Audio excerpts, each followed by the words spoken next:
There should be no diplomatic relationship with the Islamic Republic of Pakistan. आज के आज सब कुछ बंद करवा दीजिए प्रधानमंत्री। हमें लाइन ऑफ कंट्रोल पे हैप्पी दिवाली करनी होगी, हमें लाइन ऑफ कंट्रोल को आग लगाना होगा।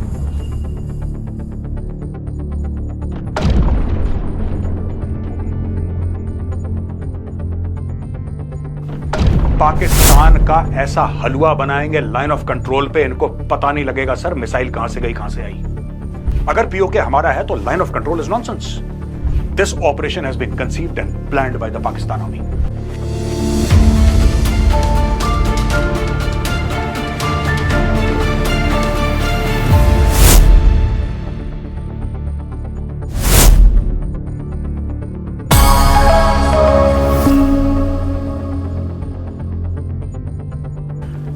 जय हिंद माननीय प्रधानमंत्री श्री नरेंद्र मोदी जी। सारा देश शोक मना रहा है, लेकिन मैं शोक नहीं मना रहा प्रधानमंत्री जी। यह शोक का समय नहीं है। 27 जाने चली गई, 27 परिवार बिखर गए और वो हमसे सिर्फ एक सवाल पूछ कर गए हैं कि 140 करोड़ का जो देश है इसमें लोग जिंदा हैं कि हम लाशें हैं। क्या ऐसा होता चला जाएगा कि पाकिस्तान आए, बेगुनाहों को मारे, वापस चला जाए और उसके बाद हम कुछ ना करें? कल से मैं टेलीविजन स्टूडियोज पे हूं और लगभग सभी ने मुझसे एक ही सवाल पूछा है कि जो आप बातें कर रहे हैं, जो आप कह रहे हैं कि पाकिस्तान को अटैक करो, पाकिस्तान पे हमला करो, क्या आपने सोचा इसके नतीजे क्या होंगे? प्रधानमंत्री जी, नतीजा सोचते सोचते हजारों जानें चली गई और वो आंकड़ा कब लाखों पे पहुंच जाएगा मुझे नहीं पता। लेकिन एक बात तो तय है कि पाकिस्तान ने हमसे एक बहुत बड़ा सवाल पूछा है और पाकिस्तान का सवाल यह है प्रधानमंत्री जी कि भारत जिंदा है, और अगर जिंदा है तो इस जिंदा होने का सबूत कहां है? आज मैं उसी सबूत के बारे में आपसे बात करना चाहूंगा। कल से मीडिया यह चर्चा कर रही है कि जनरल आसिम मुनीर ने एक स्पीच दी है और उसके बाद क्या हमें सतर्क हो जाना चाहिए था? क्या हमें यह मान लेना चाहिए था कि पाकिस्तान फिर से कोई आतंकी कार्रवाई करेगा? लेकिन प्रधानमंत्री जी, आसिम मुनीर ने गलत क्या कहा? पाकिस्तान ने नफरत में जन्म लिया है और हमें पाकिस्तान से यही एक्सपेक्ट करना चाहिए कि वो जो भी कार्रवाई करेगा उससे भारत को नुकसान होगा। पाकिस्तान क्या सोचता है, पाकिस्तान क्या करता है, आज ये बात इंपॉर्टेंट नहीं है प्रधानमंत्री जी। आज ये बात इंपॉर्टेंट है कि हम लोग क्या करना चाह रहे हैं, हम लोग क्या करेंगे, हमारे फैसले कैसे होंगे। और आज जो हम फैसला लेंगे वो डिफाइन करेगा कल का भारत, कि हमारी आने वाली नस्लें कितने सुख शांति से रह सके। कश्मीर भारत का अभिन्न अंग है, लेकिन प्रधानमंत्री जी, क्या उस अभिन्न अंग में किसी भारतवासी को जाते डर लगना चाहिए? आज मैं आपसे कुछ विनती करूंगा और प्रधानमंत्री जी, मेरी आपसे गुजारिश है, हाथ जोड़ के विनती है कि ये काम आप जरूर करिएगा। लोग एडवाइस देने वाले, सलाह मशवरा देने वाले बहुत होते हैं, लेकिन आप इस देश के बड़े हैं, आप इस देश के लीडर हैं और अगर कोई कर सकता है तो आप कर सकते हैं। प्रधानमंत्री जी, जब बालाकोट की कार्रवाई हुई, जब सर्जिकल स्ट्राइक हुई, तो उस वक्त हमने आतंकियों को टारगेट करा। That was an anti terrorist operation और मुझे आज यह लगता है कि वो हमारी सबसे बड़ी गलती थी। अब लोग सरप्राइज्ड होंगे कि साहब, बालाकोट इतनी बड़ी कार्रवाई, ये गलत कैसे हो सकती है? गलत इसलिए हो सकती है क्योंकि सांप जो है वो पाकिस्तानी फौज है प्रधानमंत्री जी। सांप ये लश्कर तैयबा और जैश मोहम्मद नहीं है, ये तो सपोले हैं। प्रधानमंत्री जी, आपको ये बात पता होगी कि पाकिस्तान में रजिस्टर्ड 30,000 मदरसे हैं और इससे भी कहीं ज्यादा अनरजिस्टर्ड मदरसे हैं। अगर एक मदरसा एक साल में एक जिहादी भेजेगा तो अगले 100 साल तक पाकिस्तानी जिहादी भेज सकता है और भेज रहा है। प्रधानमंत्री जी, पहले हमें एक बात क्लियर हो जानी चाहिए हमारे दिमाग में कि पाकिस्तान नहीं रुकेगा। पाकिस्तान पिछले 35 साल से कश्मीर में खून बहा रहा है, उसके 10 साल पहले वो पंजाब में खून बहा रहा था। पाकिस्तान नहीं रुकने वाला जब तक हम उसे रोकेंगे नहीं। और आज मैं पब्लिकली रोकने के कुछ तरीके बताना चाहता हूं। कि मेरे कई सीनियर इन तरीकों के बारे में बातचीत कर चुके हैं, लेकिन सबने अलग अलग बात करी क्योंकि प्लेटफॉर्म्स अलग थे। आज मैं एक प्लेटफॉर्म पे सारी की सारी बातें करना चाहता हूं। हम बात करते हैं होल ऑफ गवर्नमेंट अप्रोच की, पूरी सरकार की, सिर्फ फौज की नहीं, पूरी सरकार की। सबसे पहले प्रधानमंत्री जी, मैं आपसे गुजारिश करूंगा, मेरी रिक्वेस्ट है आपसे, walk out of the Indus water treaty. प्यासा मरने दीजिए इनको। Walk out of the Indus water treaty. देख लेंगे क्या होगा। केस चलेगा ना सर? केस ही तो चलेगा, चलने दीजिए केस, देख लेंगे। रूस के ऊपर केस चल रहा है 3 साल से, किसी ने क्या बिगाड़ लिया रूस का? अमेरिका के ऊपर केस चल रहा है, दुनिया में ऐसे कई देश हैं जिनके ऊपर केस चल रहा है, तो क्या हुआ? प्रधानमंत्री जी, दूसरी बात, ये जो हमारा हाई कमीशन है पाकिस्तान में, आप इसको बंद करवाइए और पाकिस्तानी हाई कमीशन वाले जितने भी लोग हैं नई दिल्ली में, उन सबको यहां से निकालिए।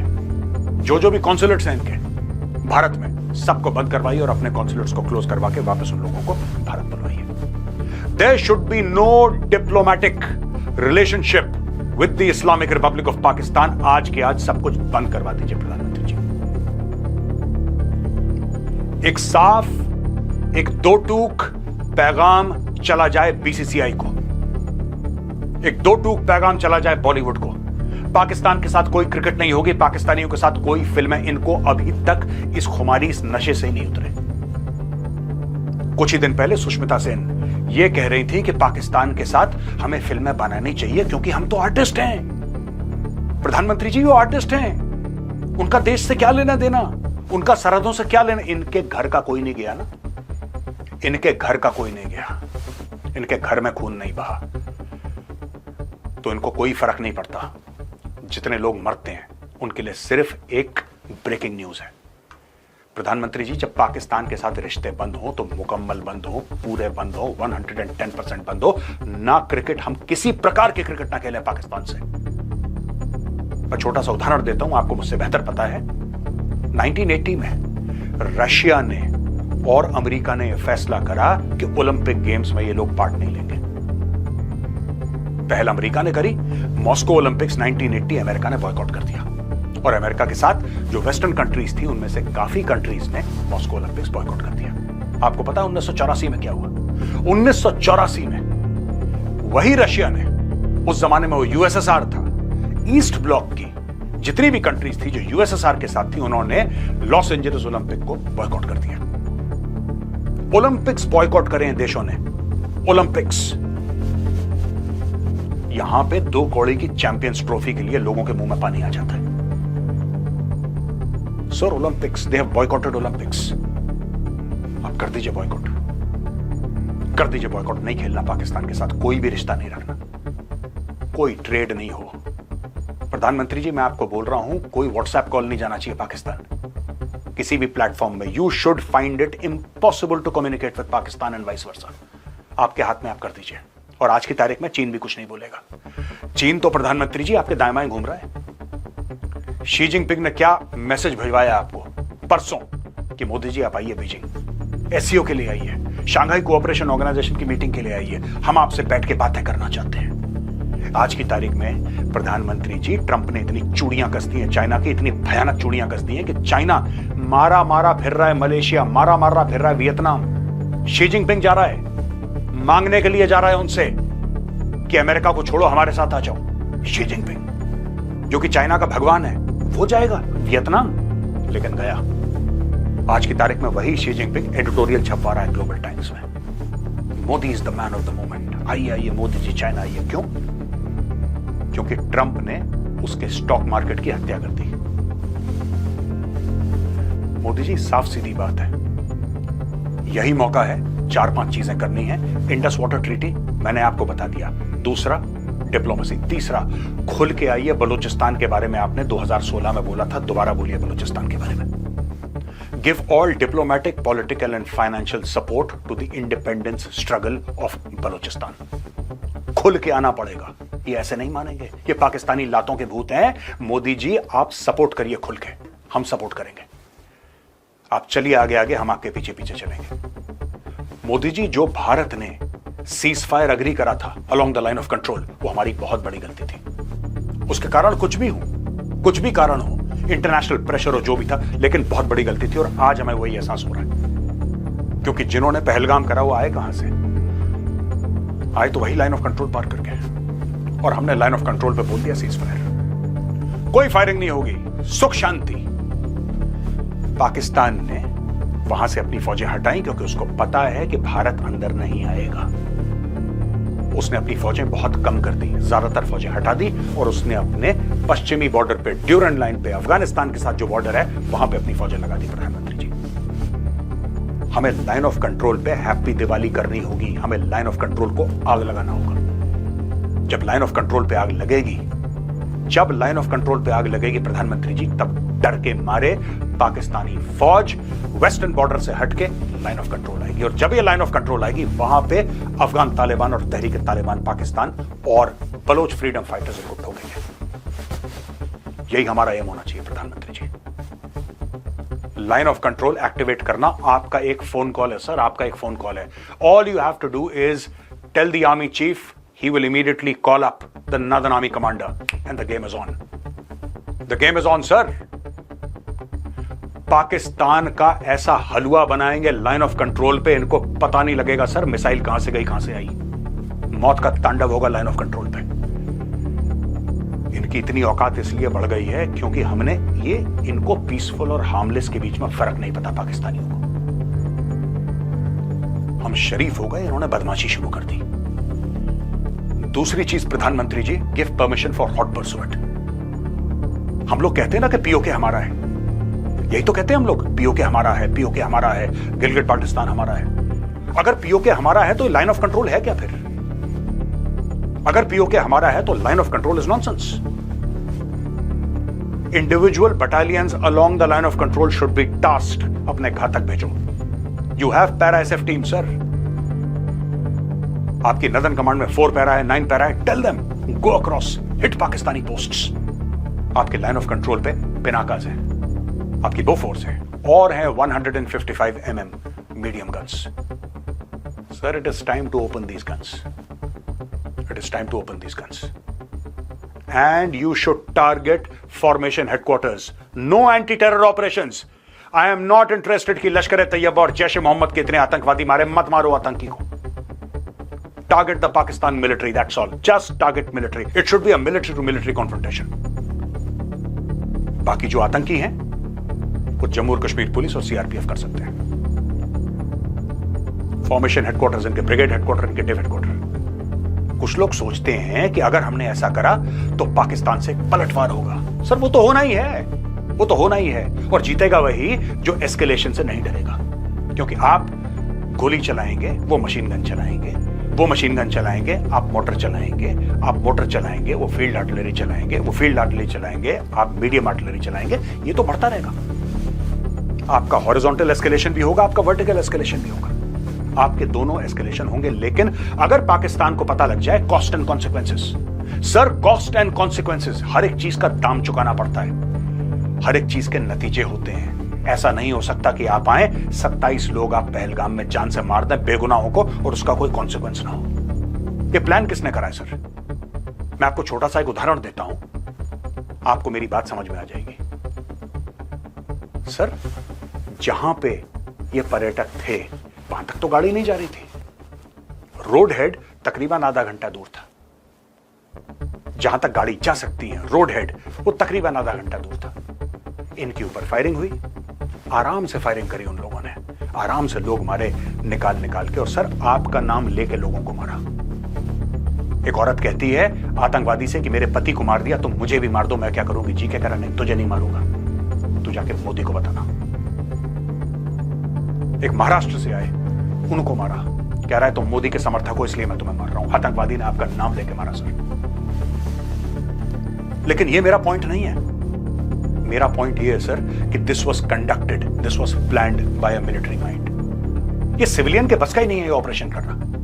अगर किसी को ये गलतफहमी है कि सर ये कोई सड़क से पड़े 4 लड़कों को उठा के उनको कुछ हफ्तों की ट्रेनिंग देके they can do this operation, it is impossible. ये हो ही नहीं सकता सर, ये मैं मानने को तैयार नहीं हूं। This operation has been conceived and planned by the Pakistan army. अब मैं आपको बताता हूं, रोड हेड आधा घंटा दूर है सर, ये लोग यहां पे ऑपरेशन करते हैं, लोगों को मार के चले जाते हैं। जब तक फौज आती है, फौज को पहुंचने में आधा घंटा लगता है, फिर फौज इनके पीछे, तब तक ये आधा घंटा 45 मिनट जंगलों में जा चुके हैं। इनका कोई हाइड आउट है कहीं पे। इनको क्या करना है सर? इनको कपड़े बदलने हैं, इनको कपड़े बदलने हैं, नॉर्मल लोकल कपड़े पहनने हैं, इनको अपने हथियार अपने हाइड आउट में डालने हैं, पुराने कपड़े वहां पे डालने हैं। और जब फौज आएगी तो यही आतंकवादी सड़क के कोने में बैठ के जैन साहब, और फौज इनको पहचान नहीं पाएगी क्योंकि वर्दी तो ये पहनते नहीं है। सर ये मुश्किल आ रही है फौज को। इसलिए मैं कह रहा हूं कि हम लोग फालतू में टाइम वेस्ट कर रहे हैं अंदर हिंटरलैंड में एंटी टेररिस्ट ऑपरेशंस करके कि इतने मार दिए, 100 मार दिए, सेंचुरी मार दी, डबल सेंचुरी मार दी। अगर हम इतने आतंकी मार रहे हैं तो ये वापस पैदा कहां से हो रहे हैं? हर साल 100 मारते हैं, हर साल 100 पैदा हो जाते हैं, क्योंकि हम वो नल बंद नहीं कर रहे जो पाकिस्तान के अंदर है। जो नल है ना सर, जिसमें पानी की जगह आतंकी निकलते हैं, वो नल पाकिस्तान में है। जो प्रॉब्लम रावलपिंडी की है उसको हम श्रीनगर में सॉल्व करना चाह रहे हैं, और 35 साल से श्रीनगर में सॉल्व कर रहे हैं, जो कि प्रॉब्लम रावलपिंडी की है। पाकिस्तान हर एक हिमाकत के लिए पाकिस्तान को ऐसी सजा मिलनी चाहिए कि पाकिस्तान 10 बार सोचे। एक और चीज आपको करनी चाहिए सर, लाइन ऑफ कंट्रोल पे जब हैप्पी दिवाली हो, आप इंडियन आर्मी को बोलो, bomb a Pakistani post and take over the territory. Simple सी बात है। और सर ये होता आया है। जब मैं लाइन ऑफ कंट्रोल के आसपास, मैं बैंक लाइन ऑफ कंट्रोल पे था सर, पीर पंजाल में, in the Poonch area, I was there sir. ये एक्शन हमारी बगल वाली बटालियन में हुआ है। पाकिस्तानियों ने उन पर अटैक करा, इन लोगों ने पाकिस्तानियों को विफल कराया, पीछे धकेला, और 3 दिन के बाद इन लोगों ने फिर अटैक करा और पाकिस्तानी पोस्ट ले ली। आप पूछिए सर फौजियों से, आप पूछिए, आर्मी चीफ से बात करिए आप। ये होता रहता है सर, ये होता रहता है। मतलब ये कोई अनजान बात नहीं है जो मैं कह रहा हूं। आप इनसे बोलिए, Pakistan should be punished sir. Pakistan की 50-100 पोस्टें आप ले लीजिए along the line of control. Just tell the Indian army, just take over the posts. आपके पास मिसाइल हैं सर पृथ्वी, आपके पास और मिसाइल्स हैं। आप इनको आदेश दीजिए सर कि ये पाकिस्तानी पोस्ट पे एक मिसाइल मारे। मिसाइल मारने के बाद मिसाइल पोस्ट को बर्बाद कर देगी, सारे लोग खत्म। Indian army can simply go there and occupy that post. सीधी बात है sir, it has to be done. ये कभी रुकने वाला नहीं है सर। ये नाम की लिस्ट ना, कि बंबई में इतने मरे, दिल्ली में इतने मरे, अक्षरधाम में इतने मरे, पंजाब में इतने मरे, कश्मीर में इतने, ये मरे मरे मरे मरे मरे की लिस्ट इतनी लंबी हो गई है सर, इतनी लंबी हो गई है कि मैं देखता हूं मुझे इतना अफसोस होता है। जब air chief marshal Fali Major ने बोला कि 26/11 हो गया है, मेरे हवाई जहाज तैयार हैं, आप आदेश दीजिए, इन्होंने आदेश नहीं दिया सर। जो भी उस वक्त सरकार थी, they said no, we will not give you the permission. अगर उस दिन हम कर देते, आज का दिन नहीं देखना पड़ता। लेकिन कोई नहीं सर, कैलेंडर को हम पीछे तो कर नहीं सकते। जो हुआ सो हुआ। आज आप आदेश दीजिए sir, and please do not target Jaish e Mohammed, do not target Lashkar e Taiba, do not target Hizbul Mujahideen. हमें एंटी टेररिस्ट ऑपरेशन नहीं करने हैं। Army, navy and air force sir, आप इनको एक बार, let there be a massive mobilisation of the armed forces. Army, navy, air force को आप मोबिलाइज करवाइए, मोबिलाइजेशन का आदेश दीजिए, और जरा पाकिस्तान की चूड़ियां कसिए। मैं सुनना चाहता हूं रावलपिंडी से चीख की आवाज, कि जब इनको दर्द होता है ना, फिर इनकी चीखें सुनाई देती हैं। मैं वो सुनना चाहता हूं। मेरी चूड़ियां टाइट करिए sir. Let the Indian aircraft carrier park itself, both the aircraft carriers park themselves in the Arabian Sea. सामने कराची दिख रहा है। इनको भी याद दिलाइए सर ऑपरेशन पाइथन की, जब इंडियन नेवी ने कराची जला दिया था पूरा। Karachi harbour was burned by the Indian navy in 1971। जब तक आप ये नहीं करेंगे सर, ये हमारे लोगों को मारते रहेंगे, हमारे बंदों को मारते रहेंगे। यहां पे लोग कहते हैं मैच्योर, आप मैच्योर हो जाओ, आप मैच्योरली रिस्पॉन्ड करो। क्या मैच्योरिटी सर? यहां पे जाने जा रही है। मेजॉरिटी ये है कि कोई मुझे आए, मेरे सर पे एक लाठी से मारे मुझे, और मैं बोलूं कि मैं तुम्हें जवाब नहीं दूंगा क्योंकि मैं बहुत मैच्योर हूं। I am sorry sir, I am sorry sir. आप आदेश दीजिए। भारतीय सेना एकदम तैयार है। आज ही के लिए उन्होंने फौज ज्वाइन करी थी सर, आज ही के लिए हथियार उठाए थे, आज ही के लिए ट्रेनिंग करी थी। Their plans are ready, all they are waiting for is a go ahead from you. You are the highest decision making authority in India.